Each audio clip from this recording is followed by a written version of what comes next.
നമസ്കാരം, ഞാൻ അഭിലാഷ്. കർത്താവ് ക്രിയാകർമ്മം എന്ന സിനിമയുടെ തിരക്കഥയും സംവിധാനവും നിർവഹിച്ചിരിക്കുന്നത് ഞാനാണ്. ഈ സിനിമ നിങ്ങളുടെ അടുത്തുള്ള തിയേറ്ററുകളിലൊക്കെ ഇപ്പം റിലീസായിട്ടുണ്ട്. എല്ലാവരും ഈ സിനിമ കാണുക. ഇതൊരു വ്യത്യസ്ത പരീക്ഷണം എന്നുള്ള നിലയിലുള്ള ഒരു സിനിമയാണ്.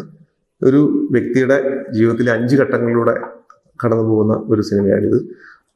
5 വ്യത്യസ്ത സംഭവങ്ങൾ കോർത്തിണക്കിക്കൊണ്ട് പോകുന്ന ഒരു ഹൈപ്പർ ലിങ്ക് ജോണറിൽ വരുന്ന സിനിമയാണ്. അതുകൊണ്ട് തന്നെ ഇതൊരു പതിവ് കഥ പറയുന്ന രീതിയിൽ നിന്നൊക്കെ മാറി തികച്ചും വ്യത്യസ്തമായ രീതിയിൽ വ്യത്യസ്ത സംഭവങ്ങളെ കോർഡിനേറ്റ് ചെയ്ത് ഈ പല കഥാപാത്രങ്ങളും വീണ്ടും റിപ്പീറ്റ് ചെയ്ത് വരുന്ന അങ്ങനെ ആ ഒരു രീതിയിലേക്കാണ് ഇതിൻ്റെ ഒരു നിർമ്മാണ രീതി പോയിരിക്കുന്നത്. അപ്പോൾ അത് ഇത്തരത്തിലുള്ള സിനിമകൾ നമ്മുടെ മലയാളത്തിലൊക്കെ വളരെ കുറവാണ്.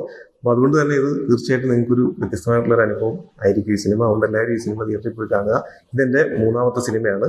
ഞാൻ ആദ്യം ചെയ്തത് 2015 പുറത്തിറങ്ങിയ 113 എന്ന ആന്തോളജി സിനിമയാണ്. അതിനുശേഷം 2019 ചിത്രീകരിച്ച കൊന്നപ്പൂക്കളും മാമ്പഴം എന്ന സിനിമ, അതൊരു കുട്ടികളുടെ സിനിമയായിരുന്നു. ഏകദേശം 20ഓളം ചലച്ചിത്രമേളകളിൽ ആ സിനിമയ്ക്ക് സെലക്ഷൻ ലഭിച്ചിട്ടുണ്ടായിരുന്നു. ഈ സിനിമയും ഏകദേശം 20ഓളം ചലച്ചിത്രമേളകളിൽ സെലക്ഷൻ ലഭിക്കുകയും 15ഓളം ചലച്ചിത്രമേളകളിൽ നമുക്ക് വിവിധ പുരസ്കാരങ്ങൾ, മികച്ച പരീക്ഷണ ചിത്രത്തിനും മികച്ച സിനിമയ്ക്കും പിന്നെ ജനപ്രിയ സിനിമയ്ക്കുമുള്ള പുരസ്കാരങ്ങൾ നേടിയിട്ടുള്ള ഒരു സിനിമയാണ്.